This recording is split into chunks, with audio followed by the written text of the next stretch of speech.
All righty. So good morning. I was just checking to see if the video and the microphone are working. It looks like they are. And this is beginning of a series of weekly, maybe daily videos. Just have to have a topic to cover that I think is beneficial to my listeners. So today the topic is, giving praise and recognition to the people that have helped us become who we are and to help us along the path of where we're going. So let me start with my music career because many of you, maybe all of you, maybe a few of you, I don't know the percentage, but know that I have had a career in music as an opera singer. And so how does that happen? And, as a young man, I heard a great voice on a recording in a weightlifting gym and decided to take lessons. And I had never sung before that. I had studied trumpet and trombone. I played the organ and things like that. I love music. I was into music. I like classical music. Kind of an odd thing for a guy like to lift weights and hang out with the guys and so forth, and like fancy cars. But I liked symphonies. I liked ballet. Piano concertos, organ concerts, just because of the massive amount of sound and emotion and things like that. So it just caught my attention, and I thought it was just a lot more interesting than a lot of the more ordinary things around me. So the first couple of people I have to give credit to is the gentleman who ran the gym, Bill Pioff, Greensboro Health Club, that actually had an interest in Mario Lanza. And so I just want to give credit to him for introducing me to that, because I never heard of this guy from any of my other music people, who many were, very accomplished, but, I didn't hear anything about opera. I didn't hear anything about Mario Lanza for sure, or Jan Pierce or Richard Tucker, some of the great singers at the time, people like Roberta Peters, so they were kind of icons in their day, and it opened a door to me. So I have to give thanks to him, and he encouraged me in my interest in singing, along with his associate person there at the gym, Ronnie Barnes. So those people played a big, a big part. And then my voice teacher, who told me I had a good voice, that I should study, and that I had possibilities, Walter Vassar, who had gone to Curtis and was really a good teacher and a good singer, and he encouraged me in that. And of course, my parents, who were supportive, they could have said, no son of mine is going to do some sissy thing like singing, get a job and, work down at the factory. My parents were very supportive and encouraging, and, kind of lifted me up. So I had a lot of confidence, because all the people around me gave me that, that kind of support. And then I got to expect it. You better give me support, because you're not going to shake my confidence now. That's not happening. And the unfortunate thing is that when I went to college to study voice, and I wasn't sure when I went, would I be a lawyer like my dad, or would I go into music? And I was just going to see how it went.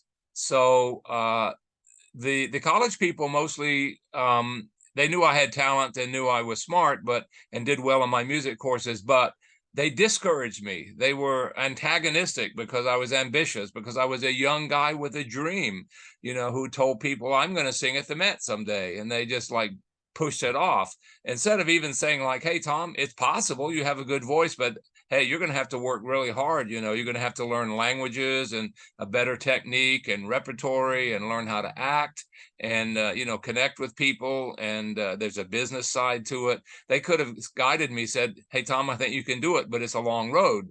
But no, they just resented that I was enthusiastic and liked kind of exciting music in the opera world. They were a choral focused university, and everything was blend and sing small and be in the choir. And being in the choir is a great thing. We have a choir at my church. I mean, all the great composers wrote choral music in the operas and oratorios and things like that, like the Messiah, Verdi Requiem. There's a tremendous great choral music, but that was not my path, and they just couldn't accept it. But So here's the next stage in my giving praise and recognition. By the grace of God, I heard the voice of Alexander Kipnis on a Met Opera radio broadcast intermission.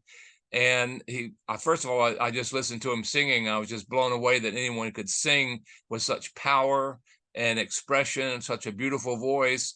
You know, the big roles like Wagner, Wotan, Boris Godunov, and then he could take a Wolf or Schubert song and sing it in a very delicate, like the miniature, a very small, quiet, tender tone. And I thought, how does a guy do both? You know, and it captivated my attention because I was either used to people could sing really powerfully and bombastically, or they could sing very delicately, but I didn't really encounter too many people that did both exceptionally well like Mr. Kipnis did. And so I wrote to Juilliard and requested an audition. I prepared really hard, and lo and behold, I was accepted. He was on the audition panel that I sang for, and I told the school, I'm coming to work with Alexander Kipnis, and if I don't get him, I'm not coming. And lo and behold, I was assigned to him. So he was a marvel in terms of like discipline, inspiration, technique, languages, repertory. You know, I don't know if I mentioned interpretation, encouraging, help build my confidence, but also, because I'm kind of a visual, talkative kind of person, watch out, I'm always chatting.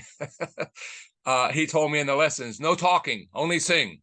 And so when he spoke, I listened. So I probably did less talking in that environment than anywhere in my life, but like he taught me a lot. And I think without his guidance and his transformation of who I was, helping mold me into, what I could become, nothing else would have happened that followed after that.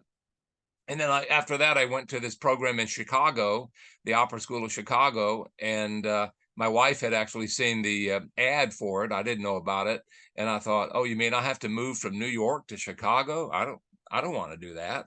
But we did it, and it turned out to be a great program. There was a lot of training there in languages and a lot of details like precision in the rhythm and the pronunciation and the phrasing and the way you acted your part, and little details, like being always in tune and in time with the orchestra and the conductor, and blending with the other singers and ensembles. And then your character, how do you portray your character in a way that's believable? It wasn't really Tom Booth on stage. It was the part I was playing. Maybe back then I was a baritone, Scarpia, Germont, Marcello. How do I portray those different kind of characters in a believable, convincing way, like an actor? And I even had some pretty severe criticism from the director of the school and also our drama coach, because I might have been raw talent, but I had a lot of weaknesses and deficiencies, and those guys lifted me up. Herbert Hahn and Italo Taglio, they did a whole lot to push me way forward. And so when I came out of there, and I also performed on the opera stage, I don't know how many times, secondary parts, and then in the opera program around local orchestras and communities, we sang. I did leading roles at like at Grant Park, big audiences, 30, 40, 50,000 people sitting out there. And that's a typical audience that would come to a Grant Park concert. So it's like, even though I say I sang for 50,000 people, I don't really know that they came to hear me. My mom thought they did, but the reality is they would have been there whether I was or not. But it was like, a big challenge to measure up to that and produce and pull it off. So a couple of years after that, then I was able to get hired at the Met.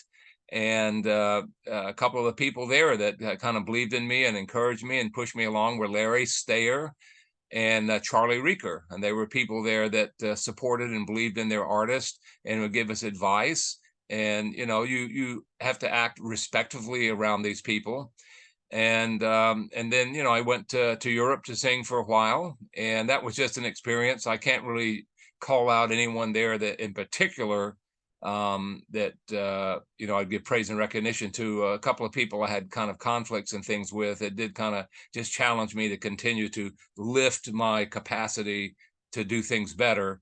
you know, but it was some of those things were confrontational, not really pleasant, but it did make me a stronger person. You know, I came back from Germany, you know, like I kind of like got where I took no prisoners, you know, so you do have to have a pretty good backbone and a thick skin in the music business and the opera business. Even if you're a nice person, you just have to be able to show up and produce and take it and deliver it and know that there's a high bar.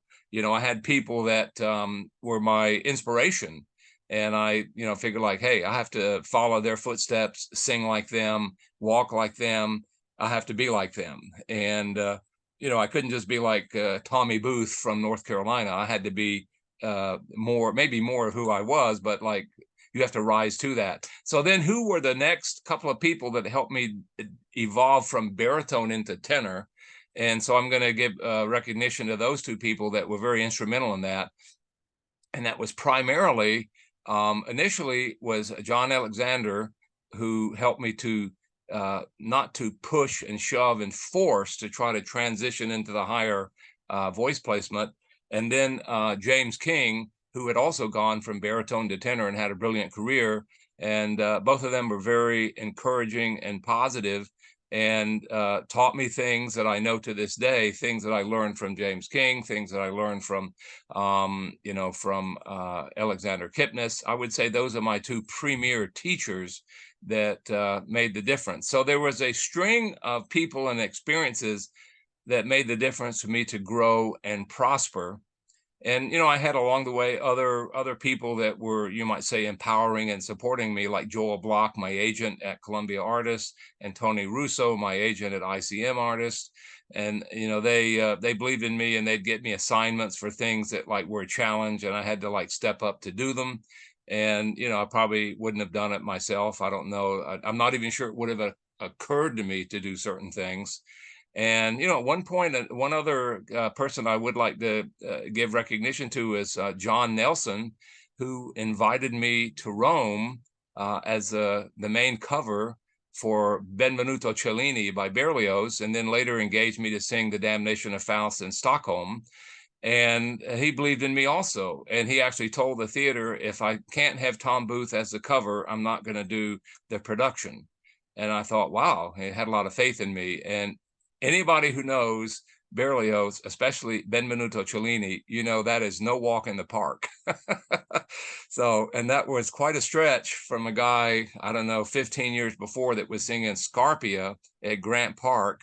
And now I'm in Rome covering and doing some rehearsals for Benvenuto Cellini, you know, so that's quite a leap. And but it came across fine. So you know, I might be leaving some people out. I should just mention that many of the roles and things that I studied and learned and went away to sing, I prepared them at home with my wife as my accompanist. And so she, you know, you might say, have to put up with a lot of responsibility to help me work on all of these various and varied projects. Which brings to mind one other person who engaged me for a couple of wonderful projects I'm very grateful for, and that was the composer George Lloyd from Great Britain, and a brilliant man. You should listen to his symphonies, and he has many things. You can find them online. And let me see. I can't take that. I don't know why I have to have that call coming in here. Pardon me, folks. Anyway, so anyway, George Lloyd, we ended up doing 2 recordings together, a premiere of The Vigil of Venus at Royal Festival Hall, and then a recording of his highlights of his opera, John Sockman. There's another person that supported me and believed in me. So I had, in my music life, a lot of people that kind of guided me, and I was open to the input and very happy to know about it. And I guess I'm leaving out one other person, my organ teacher, Ozelia Vassar, who was my first voice teacher's wife.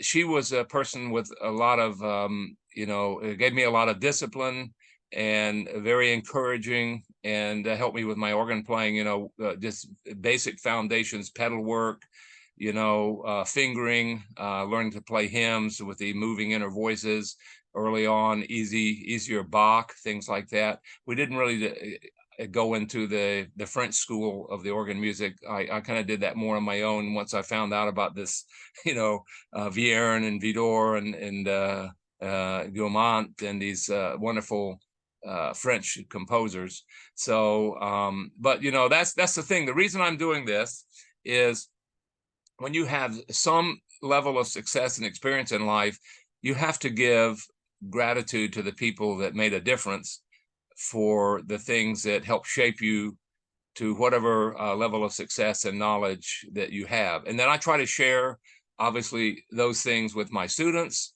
and with people I work with. And, you know, some people will take it if I share something as like coming from me, as arrogance. No, I mean, I have a wealth of, you know, like input from wonderful people that have made a difference. And I feel like it's my obligation to pass that along to the best of my ability. I always tell my students, look, hey, I'm not the only person that knows something. I'm not the only authority. I'm not the only voice. You should get information and input from a variety of people. Some you will like, some will be better, some will be less good. But, you know, be open, keep open to growing and learning, and don't only go on your own lonely, ignorant path and you know, based only on your ego and things like that. You have to have an ego, but like I think some people, that's all they ever got. They never developed anything else, so that they become a problem. And those kind of people you have to avoid. I will tell you in conclusion, there's a lot of people I do choose to avoid. I don't want to hear what they have to say. I don't want to hear what they think. I'm just not interested, and so I can't really, I really can't be influenced by negativity and ignorance, and I think you shouldn't either. So take a look at your life. Remember the people that made a difference. Celebrate them, lift them up, have that attitude of gratitude and appreciation, praise and recognition, and know that we are all deeply loved and highly favored and very fortunate, and approach things that way in life. And I think everything in your life will go much better if you go that route. So hey, thanks for listening. I will close this out for now. I'm going to do another one in a moment about business mentors, and just an example. And a lot of these things are just the first step, you know, for keep that in mind. I don't know, hopefully most people have thought about these things, but I'm starting to find out a lot of people haven't. And so that's why I did the video. All right, thank you. And let's see, how do I get out of this thing? There it is. There is the end. Have a great day. Till the next video. Bye-bye.